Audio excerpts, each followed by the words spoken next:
Après un report d'1 an et plusieurs atermoiements, la CAN a finalement débuté hier comme prévu.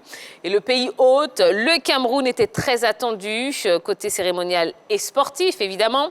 Les Lions indomptables se sont plutôt tirés d'affaire avec une victoire et une belle orchestration inaugurale.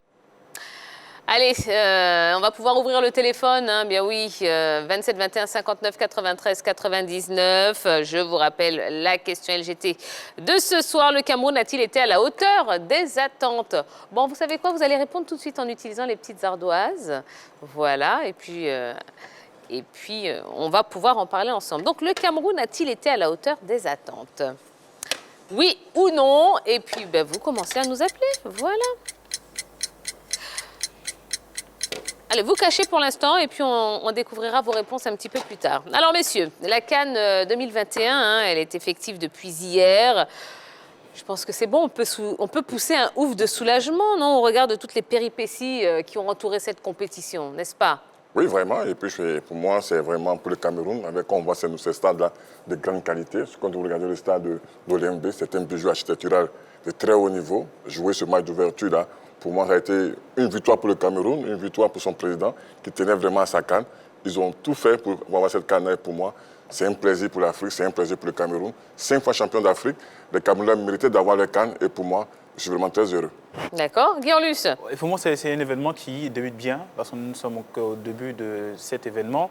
Voilà, on attendait la CAN depuis un certain moment. On a eu quelques péripéties autour de l'organisation, mais finalement, elle a eu lieu, surtout avec cette cérémonie d'ouverture qui s'est bien déroulée avec ce lion qu'on voit à notre écran. Et puis aussi le public qui a répondu présent à cet événement, et aussi les autorités qui ont accompagné, et la présence aussi des responsables, voilà, du football africain qui se sont exprimés. Bon, pour ce début, ça se passe bien, et aussi des rencontres qui se passent sans difficulté, sans problème majeur, sans incident majeur signalé depuis hier. Je pense pour moi que ça se passe bien. Non, à part les journalistes algériens, hein, effectivement, qui ont été agressés, malheureusement. Oui, alors, ce lion, cet hologramme. Parlons-en. Oui, effectivement. On pourra dire, je vais peut-être doucher un peu votre enthousiasme. Moi, personnellement, je pense que je n'avais pas trop d'inquiétude parce qu'en Afrique, surtout en Afrique noire, on a l'habitude d'être sur les fils. Voilà, on trime pour les réalisations, mais on finit toujours par y arriver. Donc, je n'étais pas trop inquiet. Maintenant, en termes de qualité pour la cérémonie d'ouverture, je pense qu'on a vu mieux. Hein. Je pense qu'on a vu mieux. Moi, personnellement, je n'ai pas été vraiment emballé. J'ai aimé l'hologramme, là. C'était bien, le lion qui a apparu. C'était quelque chose de nouveau. C'était intéressant, mais franchement, je n'ai pas été vraiment emballé. Et puis, je me suis dit, avec Fally, j'aurais bien voulu connaître la star camerounaise. Ça allait faire un beau duo. Voir Fally avec la star camerounaise en train de prester, ça m'aurait plus plu que de voir Fally seul. Voilà, je pense qu'en Cameroun, il peut avoir une méga star aussi. Pourquoi pas. Faux. Ah ben, il y en a, absolument. Oui. Non, c'est vrai que sur cet aspect qui a été évoqué par Eric, soyons quand même heureux que le Cameroun ait choisi une star africaine, parce que pour la seule Coupe du Monde qui s'est déroulée sur le continent africain, les Sud-Africains sont allés prendre une star colombienne, Shakira, pour chanter. Donc, franchement, voilà, ils ont complètement abandonné le continent africain. C'est un élément qui est resté au travers de la gorge de nombreuses personnes. Mais pour en revenir à cette cérémonie, je pense que c'est une Coupe d'Afrique des Nations. Aujourd'hui, la Coupe d'Afrique des Nations est en train de rentrer dans une autre dynamique. Avant, on avait une compétition pendant de nombreuses années à 16. Aujourd'hui, elle est passée à 24. C'est pratiquement une mini-coupe du monde. Et quand on organise un événement avec autant de représentants, on se doit d'avoir une cérémonie inaugurale de plus en plus moderne, de plus en plus tournée vers les grands événements. C'est parce que cette Coupe d'Afrique des Nations a énormément souffert ces dernières années. On a vu que tout le monde l'a fustigé du côté de l'Europe. Subitement, ils ont commencé tous à avoir un comportement, je dirais, très indigne vis-à-vis d'elle. Un tir groupé contre le plus grand événement sportif du continent africain. Et il fallait une réponse. Je pense que les Camerounais ont donné la plus belle des réponses. Quand on sait que même sur le continent africain, on a certains pays qui avaient voté lors de la dernière réunion de la CAF pour une annulation de cette compétition au Cameroun. Aujourd'hui, ce sont ces pays-là qui sont arrivés au Cameroun avec leur literie, ils sont arrivés parmi les premiers.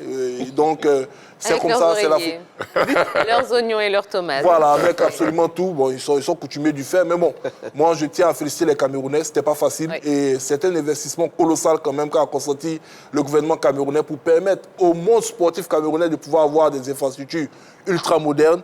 Vous savez, c'est un événement qui est au-delà même des stades, permet à certaines régions, à certaines villes, à certains quartiers d'avoir des routes, des hôpitaux refaits, tout et tout. Il ne faudrait pas seulement se focaliser sur l'aspect, excusez-moi, purement sportif. Et je pense qu'on doit tirer quand même notre chapeau aux Camerounais qui, après cette cérémonie inaugurale, sont en train de nous tendre la main parce qu'on sait que le prochain événement, c'est en Côte d'Ivoire. Il va falloir être à la hauteur. Absolument. Oui, écoutez, je pense que Chevalier. depuis 1972, le Cameroun attendait cet événement-là, organiser la Coupe d'Afrique. On sait très bien que l'un des présidents forts de la Confédération africaine de football était camerounais, Issa Hayatou. Sous son règne, le Cameroun n'a pas pu organiser de Coupe d'Afrique. Le Cameroun a gagné 5 trophées hors de son pays. Et là, depuis 2019, le Cameroun devait organiser la CAN. Il y a eu beaucoup de reports, il y a eu beaucoup de péripéties. Ils ont fait un effort. Regardez un peu ce joli stade-là, le stade Olympé, le stade de Diapoma. Ils ont vraiment mis l'accent sur les infrastructures. Aujourd'hui, avec une cérémonie riche en couleurs qui nous a permis de voir la richesse culturelle de ce pays-là, je pense qu'il faut féliciter le peuple camerounais qui a relevé le défi. Parce qu'il y a deux défis. Il y a le défi de l'organisation, le défi pour organiser, pour réussir la cérémonie d'ouverture, et puis il y a le défi sportif. Maintenant, les Lions, est-ce qu'ils vont aller loin dans la compétition? C'est notre paire de manches. Mais une chose est certaine, déjà, ce que nous avons vu hier, on peut dire félicitations au Cameroun. Maintenant, l'inquiétude, quand tu vois tous ces jolis stades-là, c'est l'entretien de ces stades, et la gestion de ces stades, la rentabilité de ces stades-là. Parce que vous voyez, ce stade-là, c'est un bijou. Maintenant, comment le rentabiliser, comment l'entretenir, ça, c'est notre paire de manches. Et déjà, les autorités ivoiriennes doivent déjà commencer à réfléchir déjà à tous ces stades qu'on va bâtir ici. Comment entretenir ces stades-là, comment les rentabiliser. D'accord, très bien. Allez, on va prendre les premiers appels. 27 21 59 93 99. Le Cameroun a-t-il été à la hauteur des attentes? Eh bien, n'hésitez pas, appelez-nous et on se fera un plaisir d'écouter ce que vous avez à nous dire. Alors, le Cameroun a bien lancé sa campagne avec une victoire 2-1 sur le Burkina Faso. Au-delà du résultat, est-ce que les Lions indomptables vous ont convaincu en termes de jeu et d'engagement? Autrement dit, est-ce que leur victoire était méritée? Pour moi, dans le jeu, la victoire était méritée puisqu'elle a su gérer la rencontre. Quand on est mené et qu'on revient jusqu'à un certain moment-là, il va mettre la pression sur l'adversaire. C'est dire déjà qu'on est dans son match, on est dans sa rencontre. Je pense pour moi qu'il ne faut pas se précipiter parce qu'il y a la pression derrière quand on est pays organisateur. Ce n'est pas facile de rentrer dans son élément, mais le Cameroun a réussi à le faire. Je pense qu'elle est bien rentrée. D'accord. Je vais prendre vos avis, mais on a M. Mamadou Diomandé qui nous appelle de Sipilou. Bonsoir, M. Diomandé. Bonsoir, Gantia. Comment allez-vous? Bon, avec la 3, c'est la fête du sport, hein? Ah oui. Ah, on est en plein dedans, hein? Bonsoir. la team. Bonsoir, monsieur. Bonsoir. Alors, Monsieur Diomandé, est-ce que le Cameroun a été à la hauteur de vos attentes? Tiens, Oui. moi, c'est vous dire, c'est oui et oui. Parce que moi, c'est la main des frères. La main de gagner, là. La main de jouer aux patriotes pour son peuple. La main de jouer aux combattants pour son peuple, ce qu'a fait le Cameroun. Devant son public, il n'a pas voulu l'humiliation de son président, ni l'humiliation de son peuple, ni l'humiliation de son public. Donc il s'est mis à fort pour la victoire. Et vraiment, il a acquis la victoire de la bonne manière. Ça. Sinon, quand on dit que dans la victoire, les deux pénalités sont justifiées, c'est des vrais pénalités, de la naïveté des Burkinabés, le manque d'expérience à gagner sur le Burkina. Oui. Le Cameroun a été un grand lion. C'est ça qu'on appelle un pays, on appelle un club et une équipe de football qui aime son peuple, qui veut l'honneur de son peuple. Merci, bonne émission à toi. Que Dieu la Côte d'Ivoire pour la suite de sa position. Merci beaucoup, Monsieur Diomandé. Merci pour votre appel. Alors, on revient en plateau. Continuez, appelez-nous 27 21 59 93 99. Est-ce que le Cameroun a mérité sa victoire sur le Burkina? Moi, je dirais que le Cameroun, sur l'ensemble du match, je dirais oui. Mais on sait que c'est un Cameroun qui n'a pas eu véritablement d'occasion. C'est un Cameroun qui a été ballotté pendant 20 minutes. C'est un Cameroun qui a repris le dessus par son mental, pour son envie de refuser la défaite, de l'échec. Ce Cameroun n'a jamais bien joué dans son histoire. Une nation vraiment très dangereuse durant cette CAN pour moi. D'accord.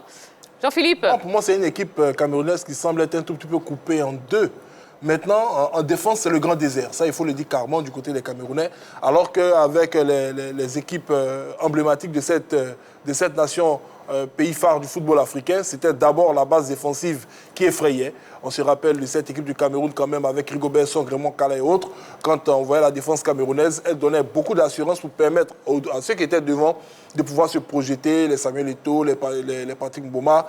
Aujourd'hui, il n'y a pas ça. Donc ça fait que les attaquants sont obligés de fournir beaucoup plus de travail défensif et ça les rend vraiment moins percutants au fil des rencontres. Donc à mon sens, ce n'est pas l'une des équipes les moins talentueuses du Cameroun qu'on voit, mais c'est l'une des équipes les plus déséquilibrées en termes de prestance au niveau des joueurs qui constituent les différentes lignes. Et ça peut leur être préjudiciable tout au long de la compétition, sauf que ces garçons, s'ils gardent le même état d'esprit qu'hier, parce qu'ils ont fait preuve quand même d'une grande abnégation, ils peuvent s'y prendre dans cette compétition. D'accord. Choilio?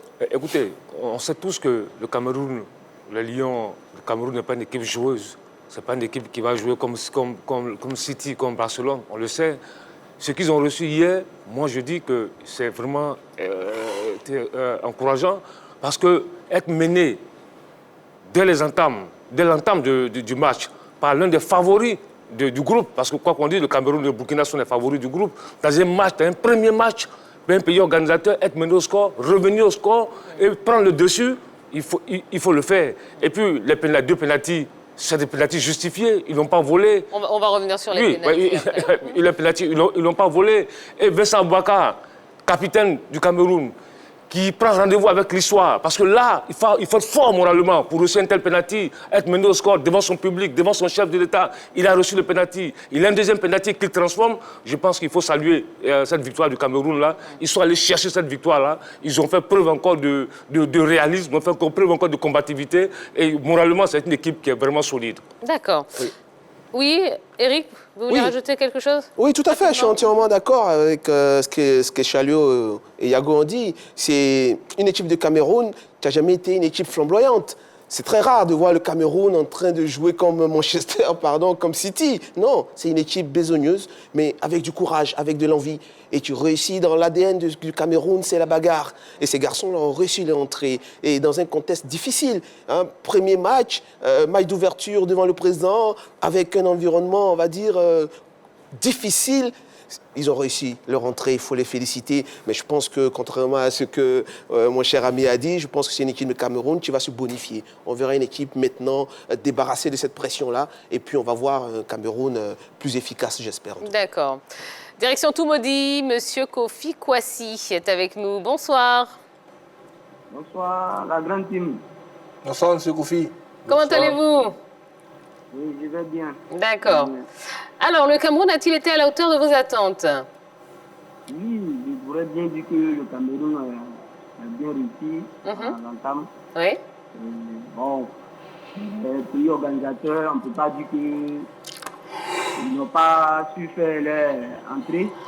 Moi, ce que j'ai vu, leur dessin, le lion, c'est forcément, je me suis dit, mais c'est le lion vrai qui est sorti. Ah ben oui. Ah, le fameux lion. Bon, ben, on a compris. En tout cas, il a été très satisfait, Monsieur Kofi Kwasi. Alors, coach, on a vu une équipe du Burkina Faso jouer très bas en deuxième mi-temps.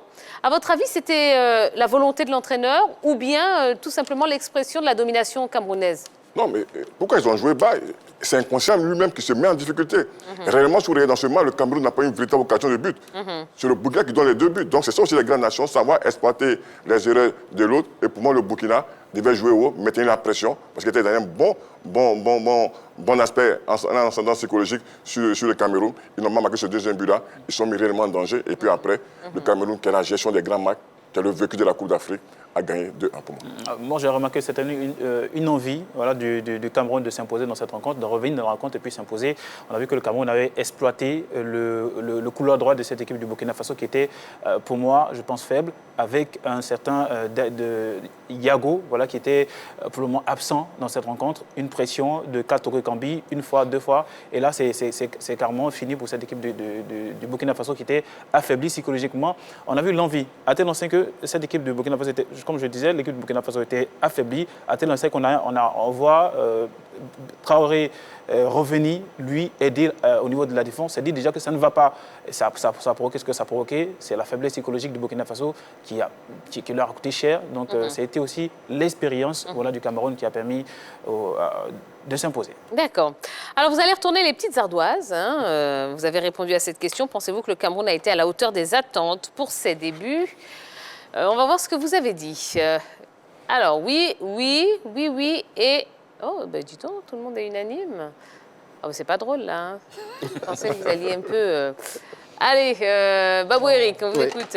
Ben, c'est comme on l'a dit, hein, le Cameroun a mérité cette victoire. Ils sont allés chercher cette victoire vraiment à la gagne. Hein, c'est l'ADN du Cameroun.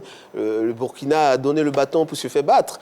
Voilà, ils ont reculé, ils ont subi les actions camerounaises. Et puis vous voyez les deux pénaltys, vous avez dit, on en reparlera, mais ce sont des pénaltys justifiés, il n'y a rien à dire. D'accord.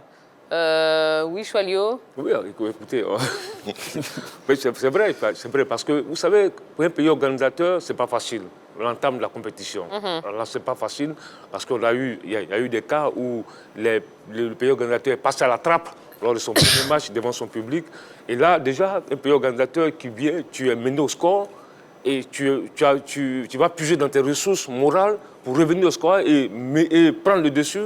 Je pense qu'il faut féliciter cette équipe du Cameroun là. C'est vrai que compte tenu du jeu, il y a beaucoup de choses à dire, mais ce qui est important, moi, dans ce genre de match, c'était le mental, c'était le caractère. C'est une équipe qui a du caractère, c'est une équipe qui va chercher la victoire, et ils l'ont démontré hier. On l'a vu en novembre dernier contre la Côte d'Ivoire, il y avait la place pour les éléphants, mais au finish, c'est eux qui ont gagné. Hier, face au Burkina Faso, quand tu regardes le match, le contenu du match, tu te dis, mais attention, il y avait la place pour les étalons, mais au finish, c'est les Camerounais qui ont gagné. Donc je pense que cette équipe-là, franchement, moi, elle me séduit par son mental, par son caractère, par sa force.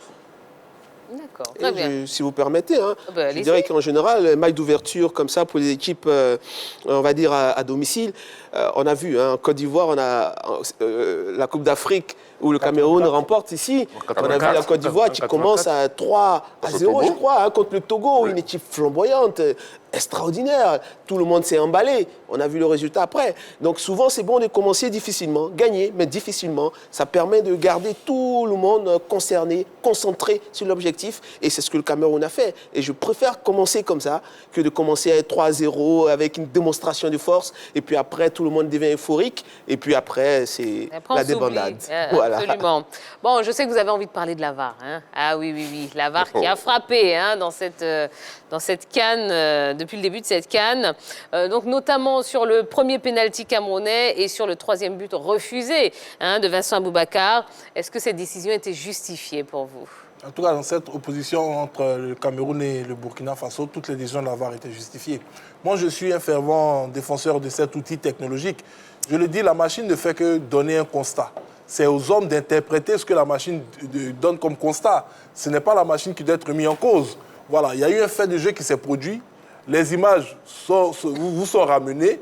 On vous montre ce qui s'est passé réellement. Maintenant, c'est à l'arbitre et à ses assesseurs d'avoir le courage de dire que cette action mérite d'être considérée comme une faute ou pas. Voilà, parce que très souvent on le dit, non, la VAR est venue dénaturer le football. Non.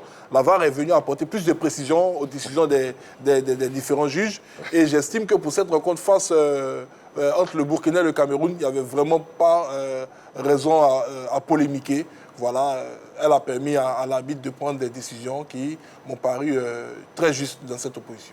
Non, mais moi je dirais à contrario à Auria, moi je suis contre la VAR. C'est vrai que ça règle beaucoup d'injustices, mais le fait dramatique, le fait émotionnel du football a disparu.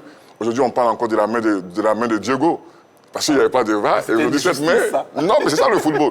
Je me rappelle de ce ballon de 66, et Allemagne, Angleterre, cette frappe extraordinaire. est-ce que qui frappe le montant? Angleterre-Portugal ou Allemagne-Angleterre? Non, Allemagne-Angleterre, c'était en finale. Okay. Donc, on parle encore de ce but. Je veux dire, le football doit rester dramatique, hein, et ça donne de l'envie. Non, c'est vrai. Aujourd'hui, c'est une barre à deux niveaux. C'est un grand débat. Hein. Mais oui, une barre à deux niveaux. Une barre pour les grandes nations, puis une barre pour les petites nations. Si la VAR existait, par exemple, le penalty, le tir au but de Ikpeba lors de la finale de 2000, voilà, aurait peut-être changé le cours de l'histoire. Mais je pense que ce débat, on l'a eu avant l'installation de la VAR. Bien sûr. Et ce débat, il y avait des pour, il y avait des contre. Mais la réalité, c'est qu'on a besoin de justice. Les intérêts sont énormes aujourd'hui. Vous imaginez, peut sortir de la CAN sur une erreur. Mais Babou, ça n'arrive pas tous les problèmes. La vérité, si vous permettez, la vérité, c'est qu'on a besoin de justice. Et comme il a dit, la VAR n'empêche pas la décision de l'arbitre. L'arbitre reste souverain. Mais aujourd'hui, on l'aide. On lui montre la réalité. À lui de décider s'il accorde ou pas. Mais au moins, il ne dira pas. Parce que vous savez, le problème qu'on avait avec les arbitres avant, c'est que l'arbitre... Il dit, je n'ai pas vu. Je n'ai pas vu. Maintenant, il n'a pas subi. Et il a raison, parce qu'il ne peut pas tout voir. Aujourd'hui, on dit, monsieur l'arbitre, on vous permet de tout voir. Et vous décidez. Aujourd'hui, il voit des coups, il ne prend pas les décisions. Regardez ce Cameroun là. Tiens, regarde. Rapidement, on a quelqu'un au téléphone. Bon, alors on va prendre notre interlocuteur, monsieur Gaussou Ouattara de Dabou. Bonsoir, monsieur Ouattara. Ouais, bonsoir, Tia. Comment allez-vous? Ça va. D'accord. Alors, monsieur Ouattara, oui, ça va ici. Le Cameroun a-t-il été à la hauteur des attentes? Allô? Oui. Allez-y, répondez à la question. Est-ce que le Cameroun a été à la hauteur de vos attentes? Bon, moi, oui, non. Oui, non? Oui. Oui? Deux pénaltys de Cameroun, là, c'était juste. Les pénaltys n'étaient pas justifiés pour vous? Non, deux pénaltys, c'était juste. Ah, ils étaient justes? Voilà. Oui. Bon, il y a un carton rouge. Bon, arbitre n'est pas donné. Donc moi, je ne suis pas content avec ça. Voilà. Vous n'êtes pas content? Oui, parce qu'il y a un carton rouge. Mais il n'est pas donné. L'arbitre n'a pas donné carton rouge là parce que c'est un pays organisateur. Ah, vous pensez que donc l'arbitrage était en faveur du Cameroun? Non, voilà, c'était en faveur du Cameroun. Oui, moi, c'était moi en Asie. Oui.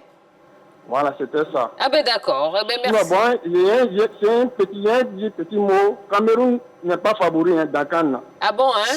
Oui, on a dit Cameroun n'est pas favori. Et qui est favori alors pour vous? Bon, Côte d'Ivoire est favori. Côte d'Ivoire est favori. Bien sûr, mais tout à fait. Est-ce que les éléphants le savent eux-mêmes? Ah bon, ça c'est un autre débat. Merci monsieur Ouattara, merci beaucoup, merci. Allez, dernière question avant la pub. Bertrand Traoré qui a fustigé l'arbitrage lors de cette rencontre. Est-ce que vous comprenez sa frustration? Bon, de toute façon, les Burkinabés, apparemment, ils sont frustrés dans cette canne. Parce que ça a commencé avec les tests PCR. Ils étaient frustrés parce qu'ils estimaient que les résultats étaient faussés. Il y a eu la réponse de la Confédération africaine de football qui a donné foi aux résultats qui ont été proclamés par ce cabinet international qui est présent depuis de nombreuses années sur le territoire camerounais. Ensuite, je pense que Bertrand devrait essayer de re-regarder cette opposition parce qu'il y a eu beaucoup plus d'erreurs individuelles du côté des Burkinabés que du côté même de l'arbitrage. Déjà, à la première minute, le Burkina devait se retrouver à 10 quand on a vu le tacle assassin qui était mis par Dayo, je crois. Voilà, malgré cela, l'arbitre était indulgent. Il a brandi un petit carton jaune. Les Burkinabés sont rentrés très bien dans la partie en esquivant le premier but. Ils avaient la maîtrise totale du jeu. Et malheureusement, en l'espace de 6 minutes, ils ont tout relâché. Ça m'a rappelé un tout petit peu l'opposition qu'on a eue ici entre le Burkina Faso et l'équipe nationale de la Côte d'Ivoire du côté du stade de Bimpe qui ressemblait à tout sauf une rencontre amicale. C'était pratiquement pareil. Ils tenaient les éléphants de Côte d'Ivoire et après, voilà, ils sont rentrés dans une sorte de jeu rugueux qui a occasionné des fautes et qui leur a fait perdre cette opposition dans les ultimes instants. C'est pratiquement pareil avec les Camerounais. Je ne sais pas ce qui s'est passé, sauf qu'arrivé un moment, les coéquipiers de Bertrand Traoré ont manqué de maîtrise et ça a permis aux Camerounais de revenir dans la partie et de pouvoir arracher la victoire. D'accord.